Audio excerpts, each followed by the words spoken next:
Hi అండి. ఈరోజు వీడియోలో అసలు బ్లౌజ్ కటింగ్ మీద ఎలాంటి అవగాహన లేని వాళ్ళు కూడా ఒక్క వీడియోతోటి బ్లౌజ్ కటింగ్ వచ్చేలాగా నేను చూపిస్తాను ప్రాసెస్ అనేది. వీడియోని ఎక్కడ స్కిప్ చేయకుండా చూడండి. సో వీళ్ళు నాకైతే 2 పీసులు ఇచ్చారండి, వాళ్ళ బ్లౌజ్ పీసులు. ఆ రెండిట్లో ఒకటి హ్యాండ్కి, రెండవది వచ్చేసి మనకి బాడీ పార్ట్, అదేవిధంగా ఫ్రంట్ పార్ట్కి వాడతాను. వీళ్ళ ఆర్మ్ లూజ్ వచ్చేసి ఎక్కువే ఉంటుందండి. అందుకని చెప్పేసి కోరాస్ ఆపోజిట్లో కాకుండా నాకు రైట్ సైడ్ వైపుకి వేసుకున్నాను అనమాట. అలా వేసుకుంటాం వల్ల మనకి అతుకులు అనేవి చాలా తక్కువ పడతాయి, మన దగ్గర క్లాత్ ఉంది కాబట్టి. అయితే నాకు తీసుకున్న బ్లౌజ్కి వచ్చేసి ప్లెయిన్ బ్లౌజ్ అండి. అంటే ప్లెయిన్ బ్లౌజ్ అంటే ఎలాంటి బార్డర్ లేదు కాబట్టి నేను ఏం చేస్తున్నానంటే జస్ట్ పట్టిలాగా హెమ్మింగ్ కోసం అయితే పెడుతున్నాను. ఒక పావించ్ అనేది ఎక్స్ట్రా తీసుకున్నానండి. హెమ్మింగ్ పట్టి అనేది కాటన్ క్లాత్ తోటి జాయిన్ చేస్తాను కాబట్టి. వీళ్ళైతే 1 ఇంచ్ ఎక్స్ట్రా పెట్టమన్నారు హైట్ వచ్చేసి బ్లౌజ్కి, హ్యాండ్ హైట్. ఇప్పుడు మనం తీసుకున్న ఆది బ్లౌజ్కి హ్యాండ్ హైట్ ఎంత ఉందో అంత తీసేసుకుని ఒక పావించు షోల్డర్ జాయింట్ కోసం మార్కింగ్ వేసుకోండి. అయిపోయింది. ఇప్పుడు వచ్చేసి ఆర్మ్ లూజ్ చెక్ చేద్దాము. ఆర్మ్ లూజ్ వచ్చేసి మనకి షోల్డర్ కుట్టు దగ్గర నుంచి సైడ్ జాయింట్ వరకు చూసుకోవాలి. 9.6 వచ్చిందండి. 9 నెంబర్ వస్తే మనం చంక డౌన్ 3.5 తీసుకోవాలి. ఓకేనా? సో ఆర్మ్ లూజ్ కూడా 9.6కి ఇక్కడ మార్కింగ్ వేస్తాను. ఎగస్ట్రా ఖర్చు కోసం 2 ఇంచులు. ఆ 2 ఇంచులు అనేది నాకు సరిపోవట్లేదు కాబట్టి ఇంకో కొంచెం ముందుకు జరుపుకుంటున్నాను ఇక్కడ.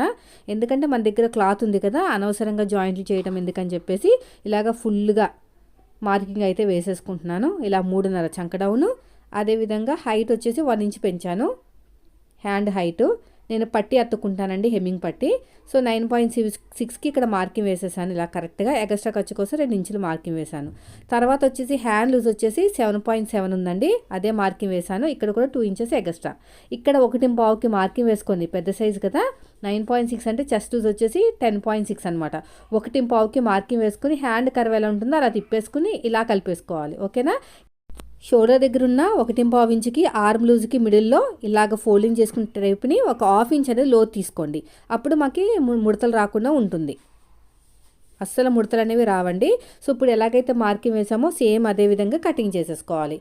ఇక్కడ నా దగ్గర ఎక్స్ట్రా క్లాత్లు ఉన్నాయి కాబట్టి నేను ఈ మెథడ్ అయితే వాడాను, లేకపోతే నాకు జాయింట్లు పడేవి. ఇలా నీట్గా కట్ చేసేసుకోండి. ఓకేనా? ఇది వచ్చేసి డీప్ నెక్ బ్లౌజ్ అండి. 9.6కి అంటే ఆర్మ్ లూజ్కి 1 ఇంచ్ కలిపితే 10.6. 10.6 అంటే 4 భాగాలు కలుపుకుంటే 42.5 వస్తుంది అనమాట. 42.5 సైజు, 42 సైజు అనుకోండి. ఇప్పుడు 2 లేయర్స్ని సపరేట్గా తీసేసుకుని లోతు తీసేసుకోండి. మనకి కిందున్న లోతుని తీసేసుకోవాలి. ఇలా నీట్గా తీసేసుకుని ఇక్కడ ఒక మార్కింగ్ అయితే వేసేసుకోండి. సో అయిపోయిందండి మనకి. తర్వాత వచ్చేసి బ్యాక్ పార్ట్ వచ్చేసి ఫోల్డింగ్ అనేది మన వైపుకు ఉండాలి. ఫోల్డింగ్ మన వైపుకు ఉండి బ్యాక్ ఓపెన్ కాదండి, ఫ్రంట్ ఓపెన్ కాబట్టి ఫోల్డింగ్స్ అనేవి మన వైపుకు ఉండాలి. కోరాస్ అనేవి ఆపోజిట్లో ఉండాలి. ఇలాగా స్ట్రైట్గా లైన్ వేసేయండి. ఇలా స్ట్రైట్గా లైన్ వేసేసుకుని మనకి పట్టి అత్తుకుంటానికి ఖర్చు కోసం ఒక 1/4 ఇంచు, ఎగస్ట్రా హైట్ కోసం ఒక 1 ఇంచు ఎగస్ట్రా హైట్ పెట్టమన్నారు అందుకుని. సో స్ట్రైట్గా ఇలాగా కట్ చేసేద్దాం. ఇలా నీట్గా కట్ చేసుకుంటూ వెళ్ళిపోవాలి.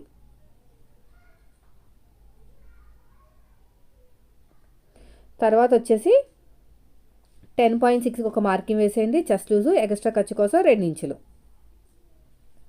ఇలాగా. తర్వాత హైట్, నెక్స్ట్ వచ్చేసి హైట్ అండి. బ్యాక్ పార్ట్లో మెయిన్ డాట్ ఉంటుంది కదా, ఇలా తిన్నగా పట్టేసుకుని ఇక్కడ ఒక మార్కింగ్ వేసుకొని ఎక్స్ట్రా ఖర్చు కోసం ఇంకొక 1/4 ఇంచు ఇలాగ స్ట్రైట్గా లైన్ వేసేయండి. నేను ఎలాగైతే లైన్ వేస్తున్నానో అలాగా. కింద అయితే ఎంతైతే చెస్ట్ లూజ్ తీసుకున్నామో పైన కూడా అంతే తీసేసుకోండి. 10.6కి మార్కింగ్ వేసుకుని ఎక్స్ట్రా ఖర్చు కోసం 2 ఇంచులు. ఇప్పుడు నెక్ డీప్ అండి.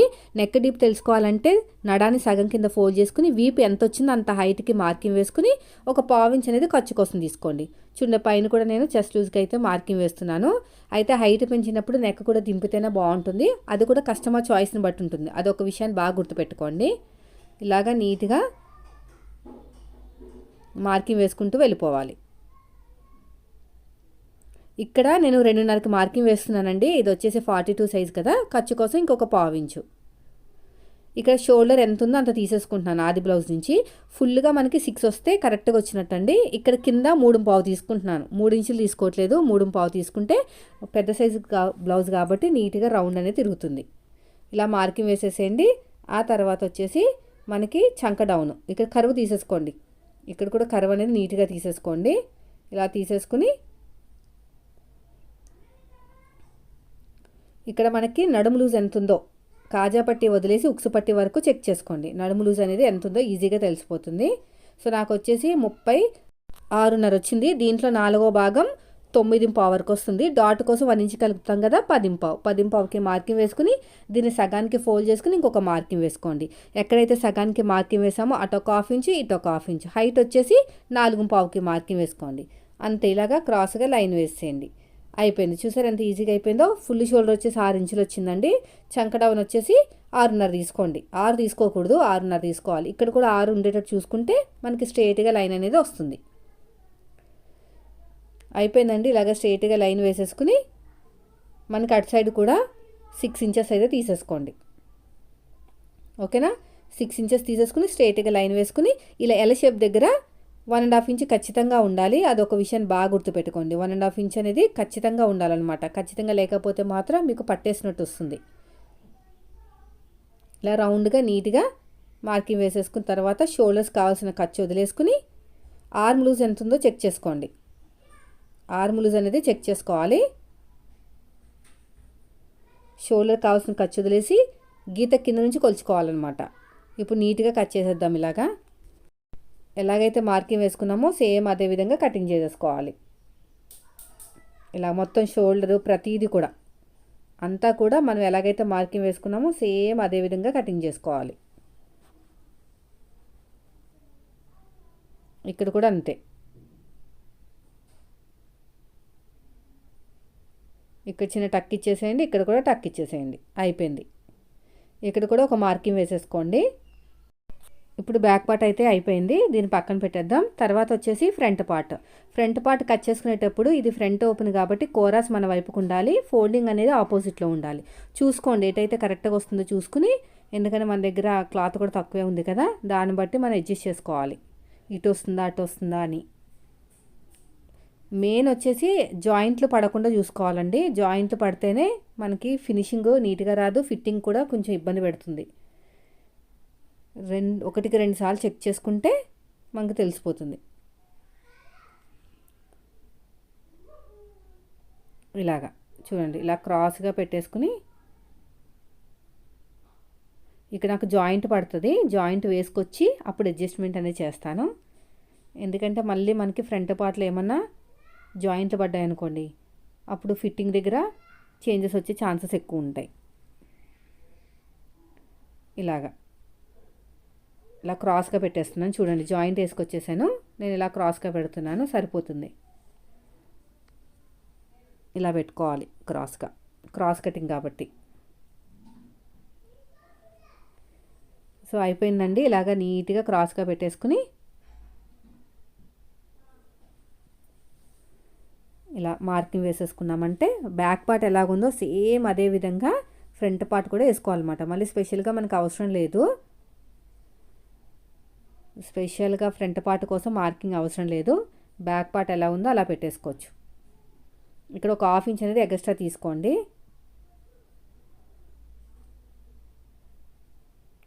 ఎక్స్ట్రా తీసుకుని ఈ ఫ్రంట్ పార్ట్ సైడ్ కూడా, అంటే వీపు పార్ట్ ఉంటుంది కదా, అక్కడ కూడా స్ట్రైట్గా లైన్ వేసుకోవాలి. ఇలా స్ట్రైట్గా లైన్ వేసుకున్నామంటే సరిపోతుంది. ఇక్కడ 3 చోట్ల మార్కింగ్ వేసుకోండి. ఎందుకంటే మనకి curve starting, L shape, ending, ఆ 3 చోట్ల మనం కరెక్ట్గా వేసుకున్నామంటే రౌండ్ అనేది నీట్గా వస్తుంది. ఒక 1/2 ఇంచ్ లోతు తీసుకుంటాం కదా, ఫ్రంట్ పార్ట్ లోతు బాగా వస్తుంది అన్నమాట. ఇప్పుడు చూడండి, ఫ్రంట్ పార్ట్ హైట్ తెలియాలంటే ఇలాగ ఫ్లోర్ మీద పెట్టేసుకుని మెయిన్ డాట్, ఈ పైన షోల్డర్ కుట్టు నుంచి మెయిన్ డాట్ ఖర్చుతో కలిపి ఎంత వచ్చిందో చూసుకోవాలన్నమాట. షోల్డర్ కుట్టు దగ్గర నుంచి మెయిన్ డాట్ వరకు ఎంత వచ్చింది చూస్తాను. నాకైతే 13.5 వచ్చిందండి. 13.5 కన్నా ఒక గీత ఎక్కువే వచ్చింది. సో ఇలాగా ఇక్కడ మార్కింగ్ వేసుకొని ఫోల్డింగ్ చేసేసుకుని సో తీసేసుకుని స్ట్రైట్గా లైన్ వేసేసుకోవాలి. ఇలా స్ట్రైట్గా లైన్ వేసేసుకుంటే సరిపోతుంది. ఇలా నీట్గా లైన్ వేసేసుకోండి. ఇక్కడ ఒక 1/2 ఇంచు లోత్ అనేది తీసేసుకోండి. లో తీసేసుకుని ఇలాగ కర్వ్ అనేది తీసేసుకోవాలి. ఇక్కడ వచ్చేసి నాకు 7.5 వచ్చింది ఫ్రంట్ పార్ట్ నెక్. 7.5కి మార్కింగ్ వేసాం. ఆ 7.5 ఎలా తెలుస్తుందంటే మన బాడీ మీదకి వెళ్ళిన తర్వాత బ్లౌజ్ ఎలా ఉంటుందో అలా పెట్టేసుకుని చెక్ చేసుకోవాలి. ఇప్పుడు ఉక్సు పట్టి దగ్గర నుంచి 2.5కి ఒక మార్కింగ్ వేసుకోండి. డాట్కి మధ్యన గ్యాప్ 1 ఇంచ్ ఉండాలి. వీళ్ళకి అలాగే ఉందండి. మళ్ళీ హైట్ కూడా ఆది బ్లౌజ్ నుంచి తీసుకోవాలి, అప్పుడే కరెక్ట్గా వస్తుంది. సో ఇది కూడా అయిపోయింది. ఉక్సు పట్టి కాజా పట్టి హైట్ తెలియాలంటే కింద నుంచి రెండో ఉక్స్కి మార్కింగ్ వేసుకుని ఇలా షేప్ ఇచ్చేసేయండి, సరిపోతుంది. నెక్ దగ్గర ఒక 1/2 ఇంచ్ అనేది మార్కింగ్ వేసుకుని 1/2 ఇంచ్ దగ్గర నుంచి ఈ ఉక్సు పట్టి హైట్ వరకు ఎంత వచ్చిందో చెక్ చేయండి. 4.2 వచ్చింది. దీంట్లో సగం 2.1. పొడుగు వచ్చేసి 2.5 తీసుకోవచ్చు. ఈ రెండింటిని బ్యాలెన్స్ చేసుకుంటూ మూడో డాట్ అనేది ట్రయాంగిల్ రావాలన్నమాట. సో ఇప్పుడు ఎలాగైతే మార్కింగ్ వేసామో సేమ్ అదే విధంగా కటింగ్ చేసేసుకోండి. చూడండి ఎలాగైతే కటింగ్ చేస్తున్నానో సేమ్ అదే విధంగా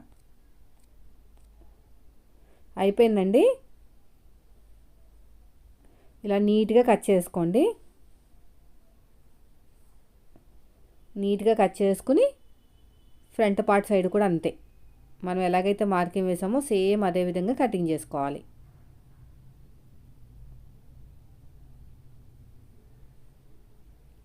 ఇలాగా చిన్న టక్ ఇచ్చేసేయండి. ఇక్కడ నాకు లైట్గా జాయింట్ పడుతుంది, ఇంకొకటి చూద్దాం, కుట్టేటప్పుడు చూస్తాను. ఫస్ట్ అయితే ఇక్కడ టక్స్ ఇచ్చేసేయండి, ఇలాగా ఇక్కడ టక్స్ ఇచ్చేసేయండి. ఇక్కడ కూడా అంతే, ఇదే మార్కింగ్ అడుగు భాగంలో చేసేసుకోండి. ఇలాగా ఇక్కడ కూడా అంతే, ఇలా మార్కింగ్ చేసుకుంటే అయిపోతుంది. ఇప్పుడు బ్యాక్ పార్ట్ మీద ఫ్రంట్ పార్ట్ పెట్టేసుకుని షేప్ బెల్ట్ హైట్ ఎంత ఉందో చెక్ చేసుకోవాలి. అప్పుడే మీకు హెచ్చు తగులు రావు సైడ్ జాయింట్ వైపుకి. ఓకేనా? ఇలాగా స్ట్రేట్గా వీడియోని ఎక్కడ స్కిప్ చేయకుండా చూడండి ఫ్రెండ్స్. వీడియో నచ్చితే మాత్రం లైక్ చేయండి. ఇక్కడ చూడండి, ఇక్కడ షేప్ బెల్ట్ అనేది వస్తుందో రావట్లే చెక్ చేసుకోవాలి. ఇప్పుడు బ్యాక్ పార్ట్ మీద ఫ్రంట్ పార్ట్ అయితే పెట్టేసుకున్నాను. ఇలా పెట్టేసుకుని సైడ్ జాయింట్ ఎంత ఉందో చెక్ చేసుకుంటున్నాను. ఒక 1/4 ఇంచ్ పైకి వదిలేసి చెక్ చేసుకోవాలి. 3 ఇంచులు వచ్చింది. సో ఇక్కడ కూడా 3 ఇంచులు వచ్చిందో లేదో చెక్ చేయండి. ఇంకా నీట్గా కట్ చేసేయండి. ఇక్కడ 3 ఇంచులు వచ్చిందో లేదో చెక్ చేసుకోవాలి. పొడుగు వచ్చేసి ఇక్కడ పొడుగు వచ్చేసి ఒక 12 ఇంచులు తీసుకోండి. పెద్ద సైజు బ్లౌజ్ కదా అందుకుని. ఇప్పుడు మనకి ఉక్సు పట్టి వైపుకి ఇక్కడ ఒక 1/2 ఇంచ్ అనేది ఎగస్ట్రా తీసుకోండి. 1/2 ఇంచ్తో ఎగస్ట్రా తీసుకుంటే నాకు 3.5 వచ్చింది. ఎందుకంటే పైన ఒక 1/2 ఇంచు ఖర్చు, కింద ఒక 1/2 ఇంచు. అదేవిధంగా ఇక్కడ కూడా మెయిన్ డాట్ దగ్గర కూడా ఎంత వచ్చింది చూడండి, 3 ఇంచులు వచ్చింది. 3 ఇంచులకు ఒక మార్కింగ్ వేసేయండి. ఇలా నీట్గా కరువు తీసేసేయండి, అంతే. ఇలా కట్ చేసుకుంటూ వెళ్ళిపోవటమే. ఇక్కడ కూడా అంతే. సో మీ దగ్గర ఇంకో క్లాత్ ఉంటే ఎగస్ట్రా కట్ చేసేయండి, లేదంటే వేరే క్లాత్ అయినా తీసుకోండి. నా దగ్గర పీసెస్ ఎక్కువే ఉంది, ఎందుకంటే 2 చిన్న చిన్న పీసులు కదా. సో దీని మీద పెట్టుకుని కట్ చేసేసుకుంటాను. ఇలా పెట్టేసుకుని కట్ చేసేసుకుంటాను. చూడండి, ఇలా పెట్టేసుకుని కట్ చేసుకోవాలి స్ట్రైట్గా. ఇక్కడ కూడా అంతే, ఇలాగా ఇక్కడ కూడా కట్ చేసుకోండి. సో ఇప్పుడు మనకి లైనింగ్ అనేది రెడీ అయిపోయింది. దీని మీద ఒరిజినల్ క్లాత్ మీద లైనింగ్ క్లాత్ పెట్టుకుని కట్ చేసుకోవాలి. ఎలా కట్ చేసుకోవాలో కూడా చూపిస్తాను, వీడియోని స్కిప్ చేయకుండా చూడండి. మనకి హెమ్మింగ్ పట్టీకి ఏమైనా కావాలంటే ఇప్పుడే కట్ చేసుకోవచ్చు, లేదంటే మీరు కుట్టేటప్పుడైనా బ్లౌజ్ కుట్టేటప్పుడైనా చూసుకోవచ్చు. సో ఇప్పుడైతే నేను ఒరిజినల్ క్లాత్ మీద పెట్టేసుకుని కట్ చేసుకుంటాను. ఇలా లైన్స్ వచ్చాయండి. లైన్స్ వచ్చినా ఎలాగొచ్చినా ప్రాబ్లం లేదు. ఫోల్డింగ్ ఉన్నది ఫోల్డింగ్ వైపు పెట్టేసుకోండి. బ్యాక్ పార్ట్ అనేది ఫోల్డింగ్ వైపుకు ఉండాలి ఇలాగా. తర్వాత వచ్చేసి హ్యాండ్స్ చూసుకోండి ఎక్కడ వస్తుంది ఏంటనేది. క్రాస్ కటింగ్ కాబట్టి మనం ఫ్రంట్ పార్ట్ కూడా క్రాస్గా వేసుకోవాలి, ఇలా క్రాస్గా.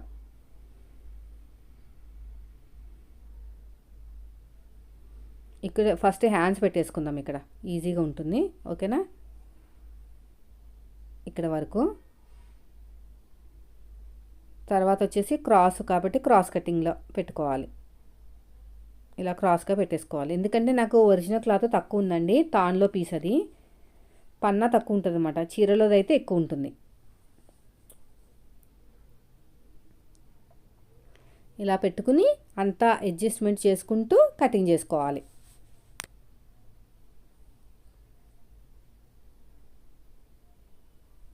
ఇలాగా ఇక్కడ కూడా అంతే,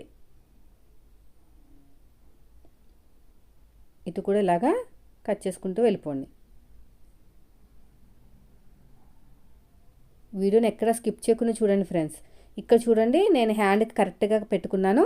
సైడ్ జాయింట్కి మాత్రం కట్ చేశాను, ఎందుకంటే కుట్టేటప్పుడు ఏదైనా చిన్న పీసెస్ ఉంటే జాయిన్ చేసేసుకోవచ్చని. ఇక్కడ అంతే ఇలాగా.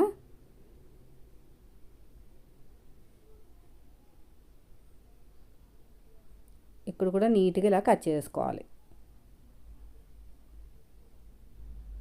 అంతే ఫ్రెండ్స్, చూసారా? మీకు అస్సలు ఎలాంటి నాలెడ్జ్ లేని వాళ్ళైనా సరే ఒక్కసారి ట్రై చేద్దాము బ్లౌజ్ కటింగ్ అన్నవాళ్ళు ఈ మెథడ్లో కట్ చేసి చూడండి, పక్కా 100% సక్సెస్ అవుతారు. చాలామంది ట్రై చేశారు, చాలామంది సక్సెస్ కూడా అయ్యారు. చాలా సింపుల్ మెథడ్, పెద్దగా కొలతలు ఏం అవసరం లేదు. డీప్ నెక్ బ్లౌజ్ వచ్చినప్పుడు ఆర్మ్ లూజ్కి 1 ఇంచ్ కప్పితే చెస్ట్ వస్తుంది. ఏ సైజు వాళ్ళకి ఎంత చంక డౌన్ తీసుకోవాలి అనేది నేను ప్రతి వీడియోలో చెప్తానే ఉంటాను. బ్లౌజ్ కట్ చేసినప్పుడల్లా ఆ మెథడ్ ఫాలో అయిపోయారంటే మీరు మీ బ్లౌజులు కాదు కదా, బయట వాళ్ళ బ్లౌజులు కూడా కుట్టచ్చు. ఈ వీడియో నచ్చితే లైక్ చేయండి. Thank you for watching.